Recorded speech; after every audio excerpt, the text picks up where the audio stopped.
Welcome to round 3 of the Daytona DMAX Heavy Enduro Championship here at PF International. It's a very good day for racing. We've just had qualifying in Heavy Enduro, and on third position was Malcolm Clark. Oh yeah, Malcolm, that's a good qualifying session for you. It was okay. I mean, I think I was in traffic, so I think I can make up that time. But yeah, I like the track. It's nice and fast. It's great to have a great big grid.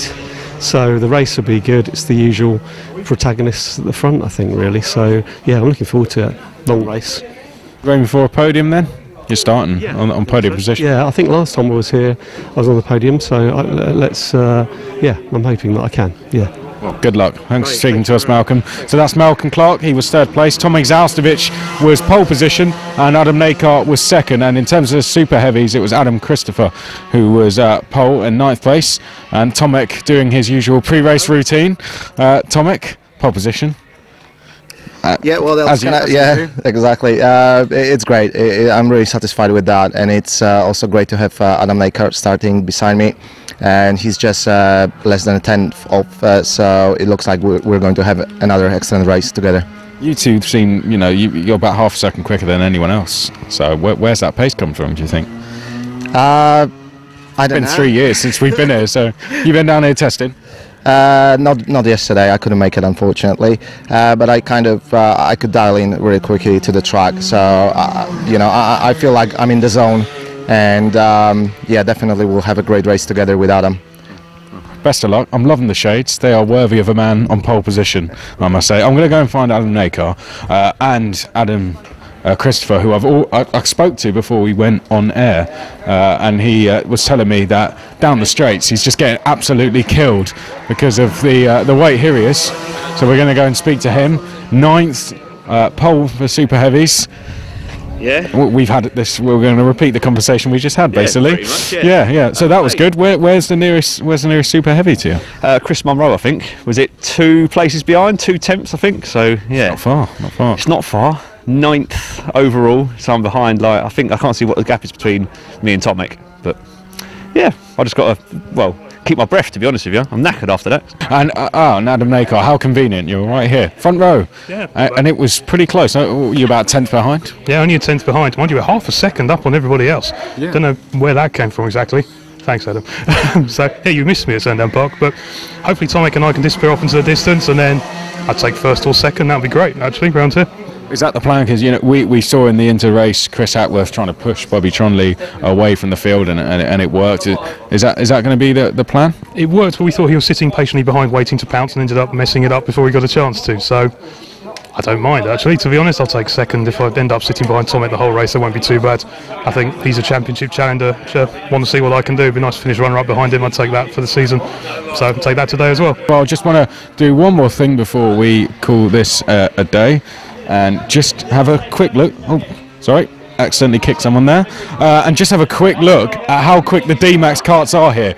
So this is the chicane. This is perfect timing. We've got a tester kart out. Watch him through this chicane.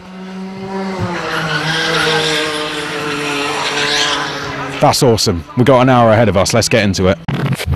Okay, let's go through the full grid then for round. Oh, well, we've already gone off there. Looks like Adrian Wisniewski that might have gone off.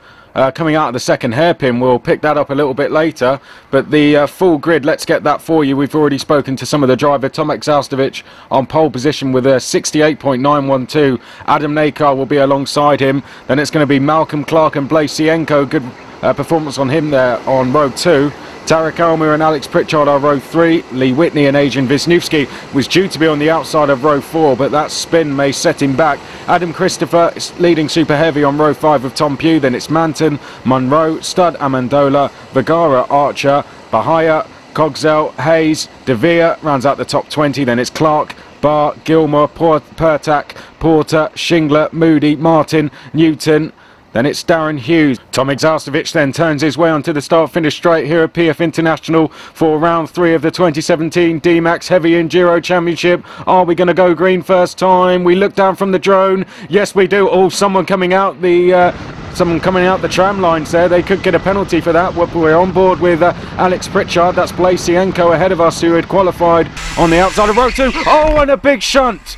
That's a huge accident. I'm not too sure who that was involved. We'll have to get a replay, but that's a big accident. We could see some full course yellows here, maybe even a red flag. Tomek Zastovic has already a bit of a lead here. Someone's knocked a cone wide. That could be a 5-second penalty for them. It's Adam Nakar who's gone through into second place there.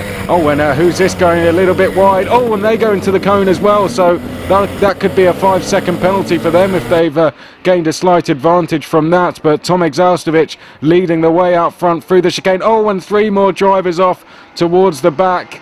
Oh, well, it's all going off on the opening lap here at the Heavy Enduros, but out front, no such problems for Zastovic. Oh, and an incident. I think that was Adrian Wisniewski who is involved. We saw him spin on his own on the warm-up lap, and he's run into some more dramas already here on the opening lap. So a terrible, terrible start to the race for Wisniewski. He's got a huge task ahead of him to get a decent result now. Oh, and well, there come some yellow flags. Is this going to be a full course yellow? I wonder. I think it is. Ah, right, 2 cars there. That looks like it could be Peter Hayes. I think that's off the circuit. Well, we've already seen the replay there from Peter Hayes. Let's have a look what happened from Paul Studd's view. Going through turn 1, turn 2. Oh, and flicked into a spin. There comes a spinning Peter Hayes. Peter Hayes already out of control, and absolutely nothing Paul Studd could do to get out of his way there. That's just an unfortunate incident. 2 carts spinning into the path of each other, and Peter Hayes hopefully is going to rejoin the track. Paul Studd did rejoin with no such dramas, it seems. So as we start lap 3 then here at PF International, we're still under full course yellows at the moment. Just seeing the shot from the drone there, all the drivers now going at a steady pace. The race neutralised. We're on board with Alex Pritchard now as we turn our way up onto the bridge. And oh, and Blasienko has a spin. Oh, and Alex Pritchard just misses him.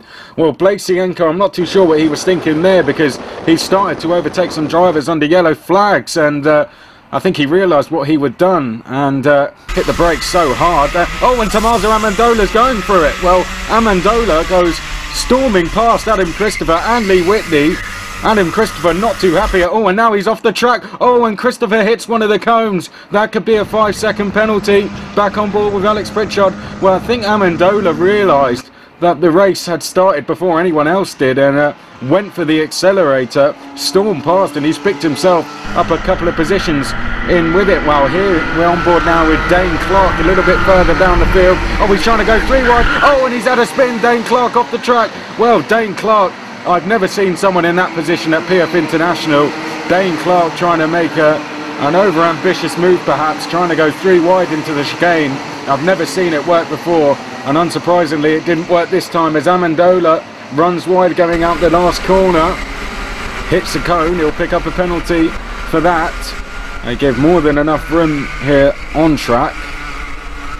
So if you go off and hit those cones, then, well, you've gone a little bit too wide and perhaps gained yourself a bit of an advantage. Now there is Peter Hayes. It's a good sign to see him back in the race. Further back, Lee Whitney's running a little bit wide.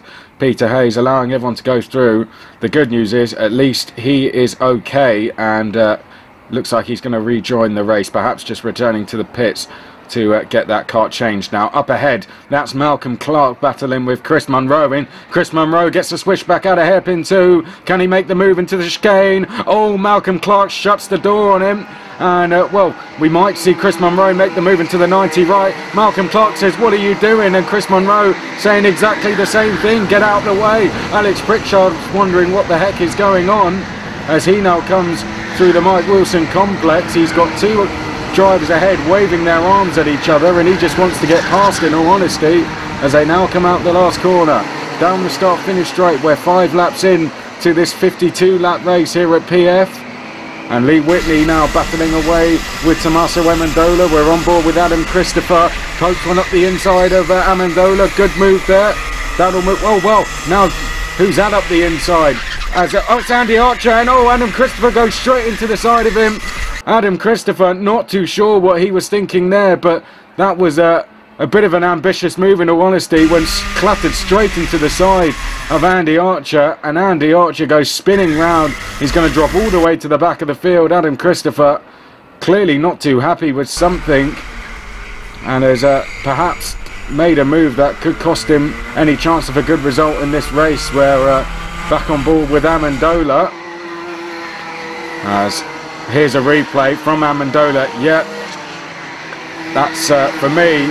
Andy Archer had the corner there, and there wasn't much room for a move as it was. Adam Christopher may argue that he was fully alongside, but that corner, I can tell you, very hard to overtake there.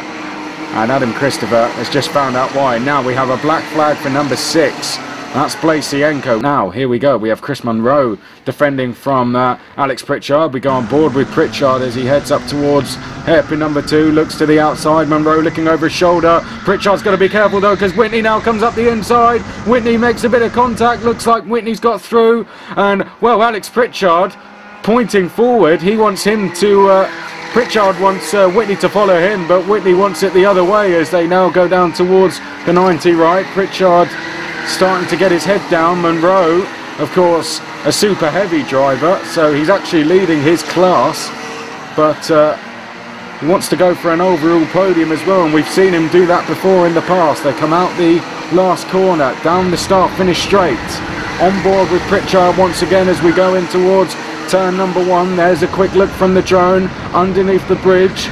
Can he make a move on Monroe? He's not close enough this time as they turn their way up towards the Litchfield Bridge. Over that they go. We're on lap number 7 now of 52. We turn off the right-hander down the back straight towards hairpin number 1. Oh, and Whitney's going to have a look up the inside, is he? We're on board with Pritchard, and here comes Whitney up the inside. Textbook move from Lee Whitney. It's come perhaps a lap too late, but he's finally through and can now get after Chris Monroe ahead of him through hairpin number 2. Alex Pritchard thinking about fighting back. Can't do it, and Alex Pritchard finally, after a lap, decides to concede the position, and he's going to try and follow Lee Whitney now to get after Chris Monroe. Now there is Agent Wisniewski. He has had a terrible race so far. Spinning on the warm-up lap is social suicide in a karting paddock. But to then go and have an instant on the first lap as well, Adrian has got a lot of hard work to do from here. Back on board with Alex Pritchard then. We're going in towards the first hairpin. Lee Whitney ahead of us now, starting to line up Chris Monroe. Is he going to try and move?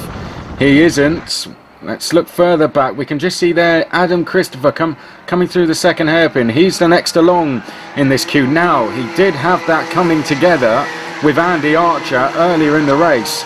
And I wonder if Adam Christopher's actually going to be under investigation for that move, because it did see Andy Archer drop all the way to the back of the field. Adam Christopher, I wonder if there's going to be a penalty coming his way after that move. Only time will tell, I guess, but for now he comes out the last corner and he's still fighting for a top 10 position. As further ahead, Lee Whitney looks like he's about to attempt to move on Chris Monroe. Alex Pritchard doesn't quite seem to have the pace at this stage of the race as we go on board with him. Oh, and kicking up a bit of grass was Lee Whitney, and all of a sudden Alex Pritchard back in this fight then. We come off the Litchfield Bridge for another time. Pritchard takes the chance to look over his shoulder. That's Whitney and Monroe ahead of us, but catching all three of them is Adam Christopher through the first hairpin, up towards hairpin number 2. Pritchard was passed by Whitney 2 or 3 laps ago it was now.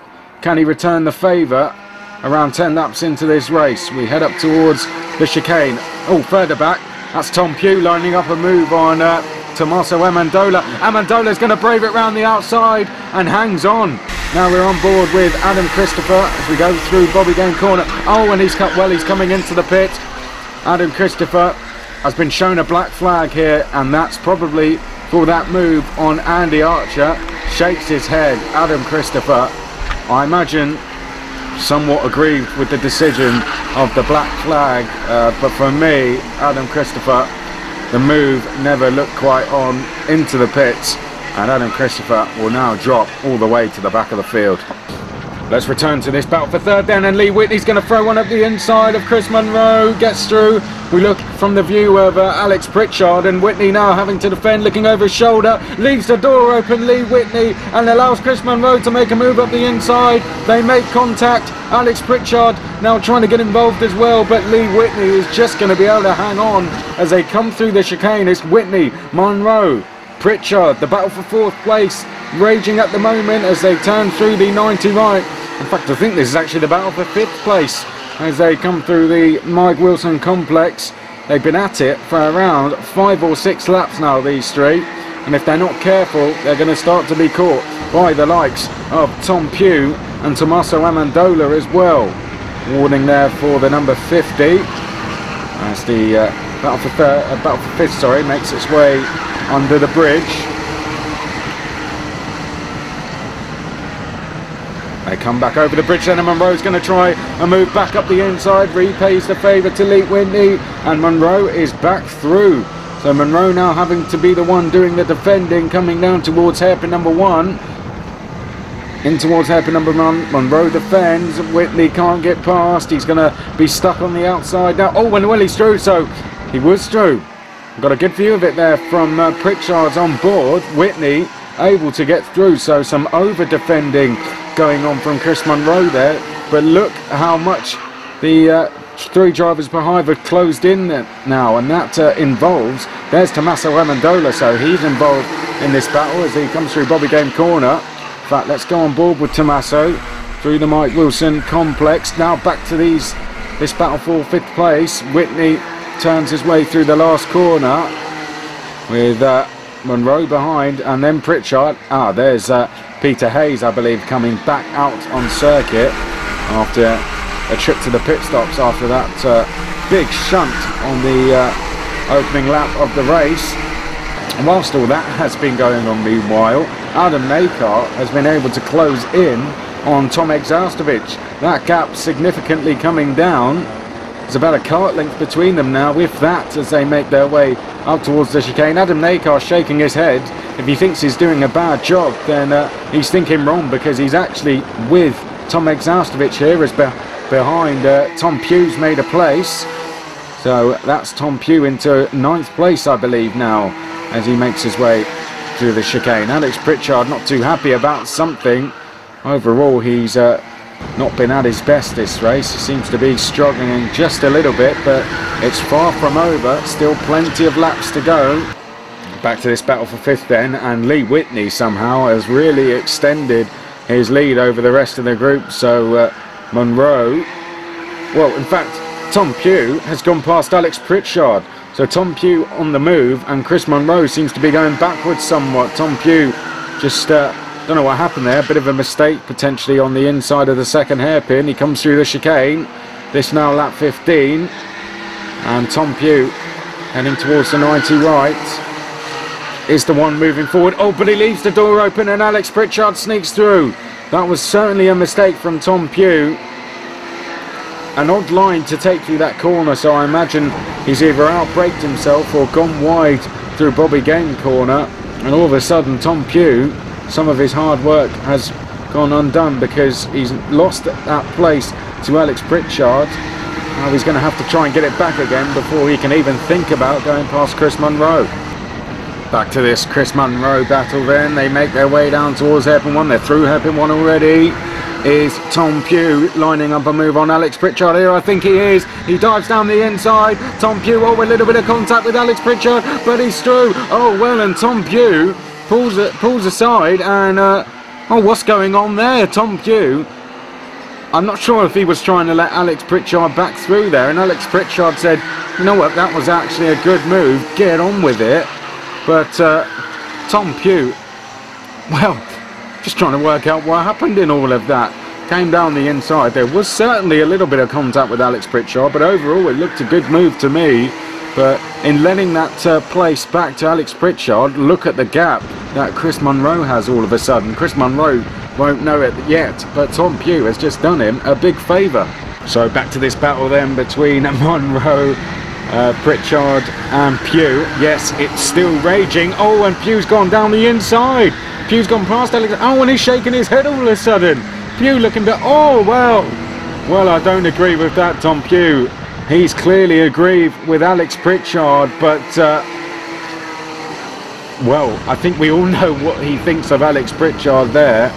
And Tom Pugh is getting a little bit angry here, a little bit upset with what's going on around him. And Alex Pritchard, being delayed, probably doesn't know what to make of all of this as they turn their way off the Litchfield Bridge. Tom Pugh needs to calm himself down here, because at the moment he could be getting himself a black flag if he continues on like this. Right, let's go further back in the field then, and Adam Christopher trying to make himself some places after that black flag. That's Tomek Zaustovic coming past us. Adam Christopher, of course, fighting way down the order now, but we're into the back markers, and Adam Nakar goes past one of the back markers as we're on board with Tomek Zaustovic.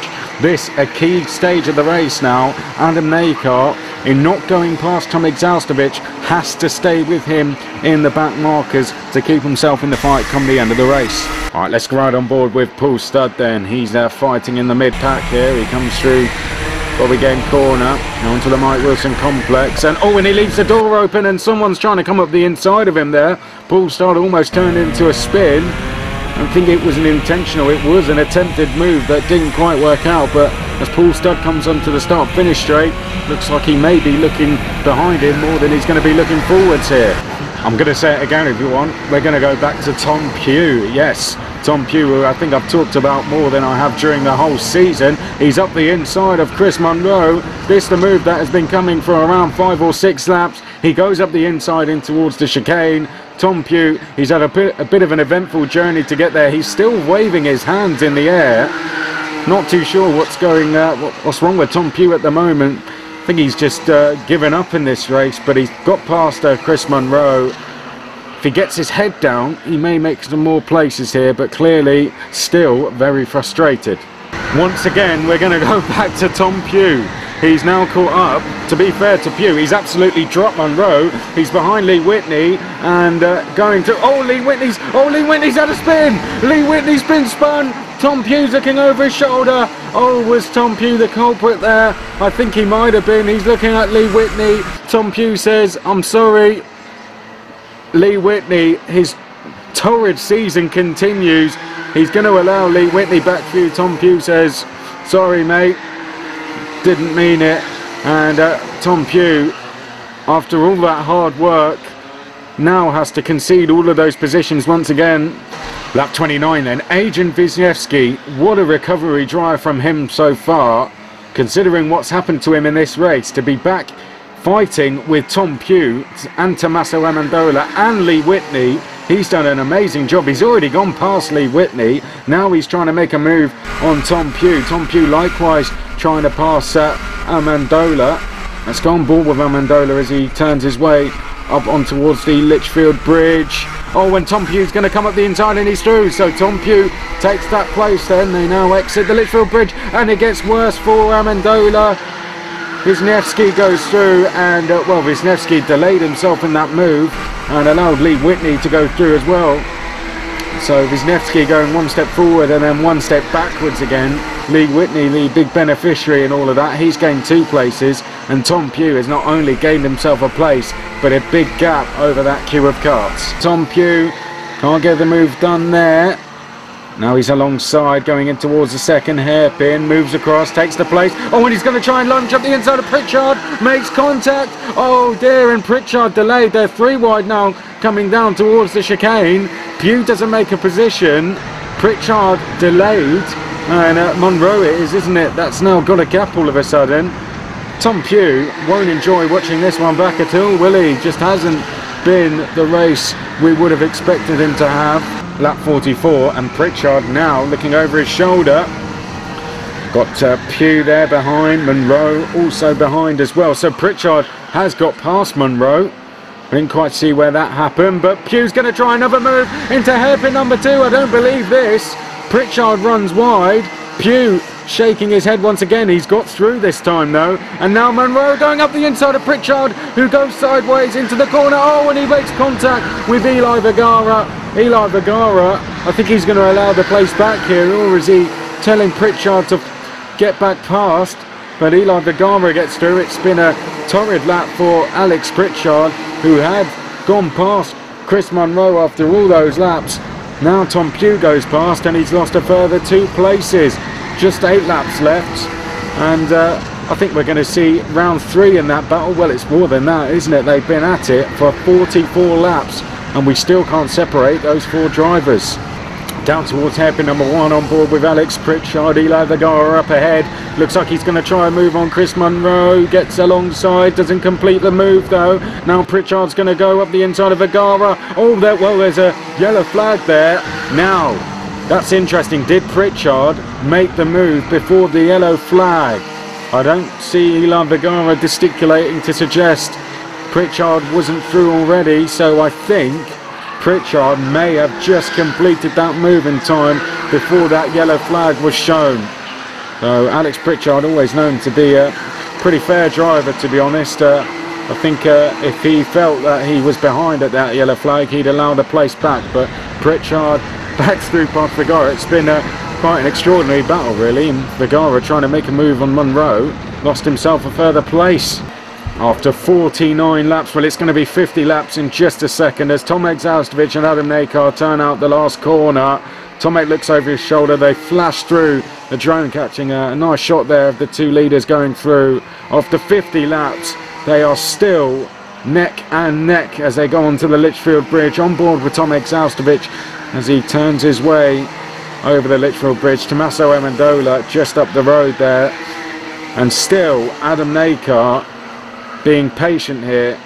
Is it a case of Adam Nakar not being able to make this move, or is he waiting? Does he have another trick up of his sleeve, I wonder? As they head up towards the second hairpin, Adam Nakar running out of time here. He needs to make this move very soon because Tomek Zaustovic, with 2 laps to go, is going to start going hugely defensive if he needs to. The reigning vice champion knows how to win races and defend race wins as well. As they now go through the Mike Wilson complex, through the last 2 corners and onto the start-finish straight. Tomek Zaustovic, another look over his shoulder there. 2 leaders come underneath us once more, and Adam Nakar, I just don't think he has the pace here. I think that's what it is. I wouldn't say it's the case of Adam Nakar's waiting here. I think he'd make the move if he could. This where he seems to be a bit quicker though, coming off the bridge.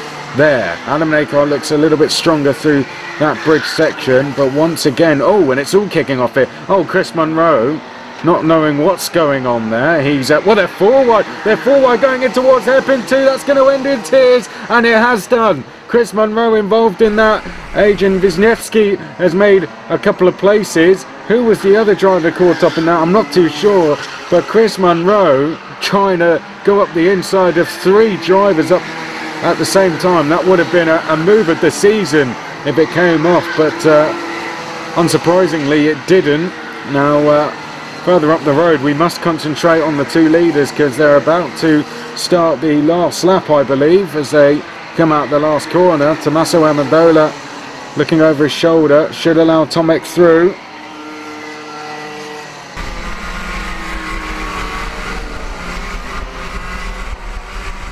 Well, after 51 and a half laps, Tomek Zaustovic now only has half of a lap to wrap up victory here at round 3 of the 2017 Daytona DMAX Heavy Enduro Championship. He's had some pressure and a lot of it from Adam Nakar, but he's fought all of that off. Tomek will take one last look over his shoulder. But now the celebrations are about to begin here at PF International. Tomek Zaustovic wins round 3. He comes across the line punching the air. That is a well-earned victory from Tomek Zaustovic. He has won round 3 from Adam Nakar. Adam Nakar put up a very good fight and almost took the win, but in the end he finishes in 2nd place, just over a second behind Tomek. Malcolm Clark rounds up the podium in 3rd. Tom Pugh somehow finishes 4th place. I think he'll even be surprised he managed to get that after what an eventful race he had. Vergara is 5th, and it's Pritchard, Whitney, Wisniewski One of the drives of the race for me to recover to 8th. Amendola is 9th, then it's Cogsell. Chris Munro takes the super heavy win in 11th, despite that big shunt going in towards the second hairpin. Then it's Paul Studd, Bahia, Almu, Christopher, Manton, Gilmore, Sienko, who of course spun under the yellow flags, and it's Dane Clark, Robert Pertak, Shingler, De Vere, Barr, Martin, Porter, Newton, Hughes, Moody, Archer, Peter Hayes, thankfully okay and was able to rejoin. He is 30th at round 3. Super heavy winner, Chris Munro, 11th place overall. Were you happy? It was a bit of an eventful race at times, but were you happy with that overall? No, I'm happy to be the super heavy winner, but I'd had a really good race, got a fantastic start. I think I was up to about 5th or 6th at the beginning, and had an absolute epic battle with Alex Pritchard, really enjoying it. And then last 2 laps we caught a load of back markers, and as soon as Alex put his nose up the inside, their shoulders dropped and they decided to race us, and I think probably lost 2 or 3 places on the last lap. And the guy says it's not my fault, but I don't know, if the rest of us can read the race and see who's behind and who's in front and understand where the back markers are and who to let through, then surely everyone can. But ironically, it's the same bloke who took me off on the first lap at Sandown last month. So, but I still got the shiny thing, so keep smiling. I'll be all right for the heat. Keep smiling. We'll see you next time. We'll speak to Malcolm next. 3rd place for you. That was pretty good. Yeah. Tarek, we're catching you at times, and did you feel a lot of pressure from him? Well, I was held up by, I'm not sure who it was, for the first probably 25 minutes. He was in 3rd, I was in 4th. I was actually I know we had a gap on whoever it was behind, and there was too much of a gap to Tomac and Adam. So my race was pretty much I thought I could pass into 3rd, but I knew I wouldn't be able to catch the guys. But and it wasn't even a passing manoeuvre, to be honest. I just pulled over, and if he was going to brake earlier, then I'd do it, and he did. So I came through, and I thought he'd stay with me a while. I'm not sure it was actually, but yeah, 3rd's fine. But I couldn't catch the guys. I'll have to get my own back in the heats. Well, your aim was 3rd, so well done, and definitely one to watch in the heats. We'll come to Adam next. Adam, that was an epic battle with Tomek. I mean, it was very close. There wasn't loads of overtaking, but you never quite got your chance. No, never got my chance. I seem to be allergic to winning. I think 2nd place has to do, but there must be something coming out of Tomek's exhaust that just attracts me to it, because that's 2 races in a row I've just followed him home by a matter of 10ths. It would have been 10ths. Never got a real chance. I think we were so evenly matched, and some laps I'd be slightly quicker, some laps he'd be slightly quicker, some laps he'd benefit from tail enders, some laps I'd benefit from tail enders. Nothing between us. He basically won it in qualifying by qualifying less than a 10th quicker. So that's where qualifying is important. But well done. It was honestly brilliant to watch. Tomek, we'll come and speak to you next. That was a brilliant race. I mean, how did you deal with the pressure from Adam behind? Because for several laps it just kept looking like, Adam was pumping in fastest laps, and somehow you were just still in the lead. I don't know how I've done it, to be honest. It was just such a long race, and I couldn't afford making a single mistake, because I knew Adam is going to be there right away. But I have to say it was a fantastic race, and again, it was brilliant to race with Adam. He's just such a consistent guy. I couldn't shake him off my rear bumper. He kept me honest throughout the race, and yeah, I'm looking forward for the next race with him, because yeah, he's performing great right now, and I'm sure we'll have plenty of good races throughout the year. And fair play to you. I think if it went on for another hour, it would have been the same. I think you still would have been right together, because none of you were making any mistakes. Yeah, we weren't, and that made the whole race so brilliant. And yeah, the pressure was so immense. So I was thinking just trying to stay focused, consistent, and not do a single mistake, because that could cost me the race pretty much. Well done, Tomek. Pretty perfect day for you. That's DMAX Heavy Enduro round 3 done here at PF. If you want to get involved in DMAX, visit our website or call this number.